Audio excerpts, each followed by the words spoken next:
Halo teman-temanku semuanya, apa kabar? Semoga teman-teman sehat hari ini ya.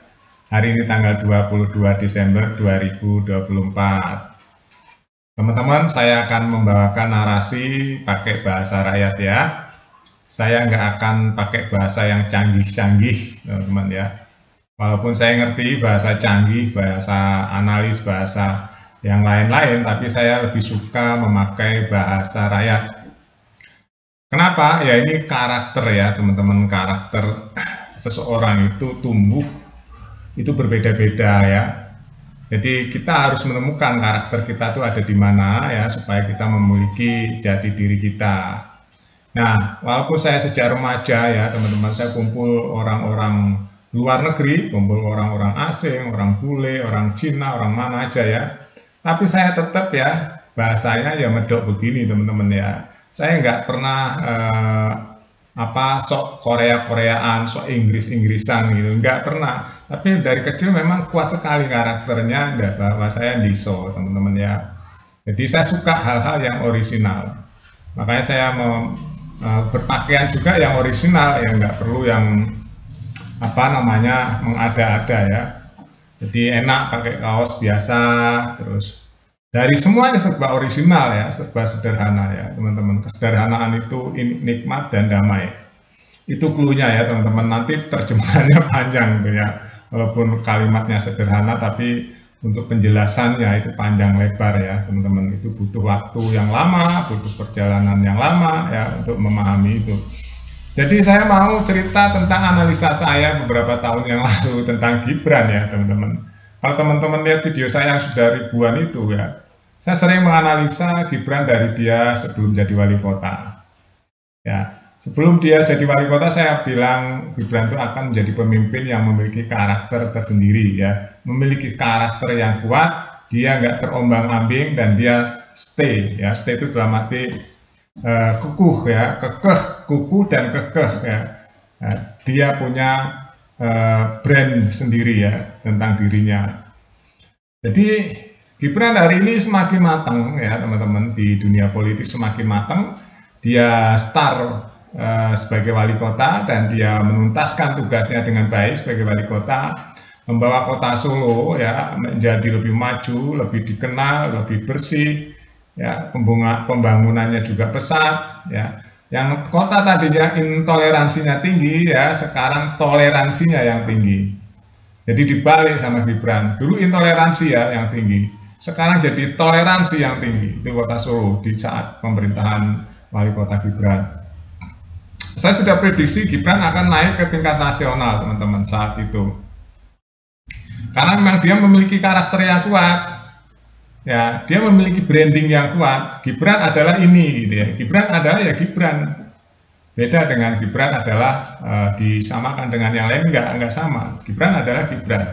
Dari cara bicara, cara jalannya, cara pemecahan masalahnya, ya, cara menghadapi rakyat, cara berkomunikasi, dia ya dia punya branding sendiri teman-teman. Dan itu nggak dimiliki oleh orang lain, ya itu akan selalu melekat di dalam memori rakyat Indonesia. Nah, nanti kita kupas mengenai bapaknya ya. Sekarang kita kupas dulu mengenai Gibran menjelang Nataru. Gibran dengan silaturahmi ke gereja-gereja kemana-mana ya, itu menunjukkan bahwa toleransi Indonesia sedang dirajut. Ya, sedang dirajut. Di zaman pemerintahan Gibran, Prabowo Gibran ya teman-teman, tadinya yang teroris Jamaah Islamiyah sekarang sudah bertobat ya. Dulu ada teroris ya, kelompok yang dianggap apa sadis itu ya, sekarang sudah bertobat ya. Jadi semua sudah bertobat, sudah berikrar ya ke dalam NKRI. Inilah kemajuan ya teman-teman. Bahkan Gibran sering mengucapkan anak-anak yang generasi alfa ya, itu generasi Z alfa ini nanti dia yang akan naik di tahun 2045 yang targetnya Indonesia emas. Teman-teman, bagi penyinyir ya, bagi tukang nyinyir ya, yang selalu nyinyirin Gibran dan keluarganya, sekarang saya yakin malu ya teman-teman. Malu dia. Kenapa? Ya karena Gibran selalu berkembang dengan orisinal ya, orisinalitas. Dia berkembang, dia enggak bergeming ya. Dia itu nggak pernah bergeming, mau difitnah, dicaci, dimaki, diolok-olok, dia anggap angin lalu ya teman-teman. Jadi dia tetap fokus sesuai tugasnya sebagai wakil presiden. Dia nanti akan turun ke lapangan lebih sering lagi jika programnya sudah jalan, yaitu makan siang gratis dan sebagainya. Untuk tugas-tugas Prabowo itu pasti sudah ada tugas yang besar-besar ya, decision maker ya. Jadi decision makernya ada di Prabowo. Memang semua tugas-tugas negara ini adanya di presiden ya. Wakil presiden hanya membantu saja ya teman-teman. Itu tugasnya. Makanya untuk bagian lapangan, turun ke rakyat, ketemu rakyat ya, itu pasti yang lebih sering Gibran. Alasannya gampang. Alasannya soal fisik saja teman-teman ya. Prabowo sudah sepuh, dia nggak mungkin selincah Gibran hari ini. Makanya saya prediksi, saya analisis sebelum dia jadi wakil presiden ya. Teman-teman bisa lihat ya video saya sebelumnya. Semua ada jejak digitalnya bahwa saya mengatakan Gibran akan lebih turun ke lapangan dan dia masih muda, dia punya energi ya, dia akan keliling seluruh Indonesia menemui rakyat ya, semua kesulitan-kesulitan tentang rakyat dia akan turun. Itu karakter Gibran yang memang nggak jauh dari Presiden Jokowi ya, karakternya dia selalu turun ke rakyat dan dia selalu mampir ya ke pasar, kemana jika dia berkunjung, dia kunjungi dulu pasar, kunjungi dulu rumah sakit, kunjungi dulu rakyat. Itulah penting pemimpin ya yang turun, tapi yang tukang nyir nggak ngerti. Karena dia belum sampai pikirannya ya, dia belum sampai visinya belum sampai seperti Gibran walaupun dia anak muda. Dia visinya yang sekarang anak kecil, remaja, puluhan tahun, nanti di 2045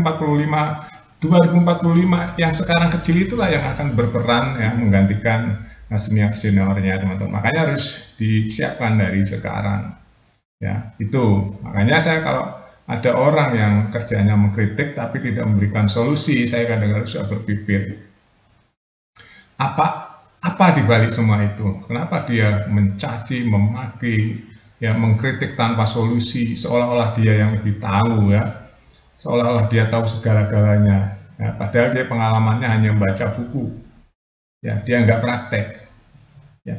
Di dunia ini dunia nyata ya, bukan dunia hanya membaca buku. Kalau membaca buku itu nggak sulit teman-teman ya, apalagi sekarang ada ChatGPT, tinggal cek ya, baca apa yang ingin dibaca di ChatGPT itu sudah sama ya kebanyakan dengan buku-buku ya, walaupun versinya beda.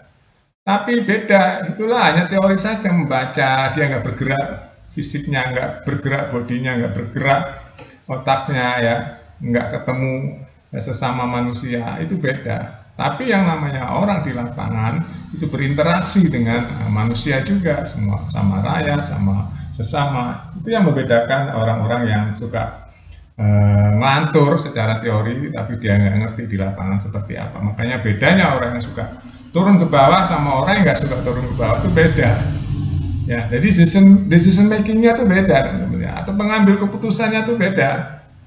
Kalau orang turun ke lapangan on the spot, dia tahu saat ini rakyatku masih ada ini nih, sekolah roboh, langsung bikin memo, sebulan lagi saya benerin gitu. Ya diajukan dulu, nanti karena dia wakil presiden kan nggak bisa langsung ngambil keputusan ya, minimal dia mata sendiri yang lihat, oh iya ini rusak nih, nggak katanya nggak ada laporannya, dia lihat sendiri, harus segera dituntaskan. Itu yang dilakukan Presiden Jokowi waktu jadi presiden. Turun ke bawah, bahkan ada orang yang nanya nggak bisa sekolah, langsung beresi, nyuruh ajudannya beresi semuanya biar sekolahnya bisa lancar gitu. Itulah keputusan-keputusan on the spot ya, fungsinya pemimpin yang turun ke bawah itu seperti itu teman-teman ya.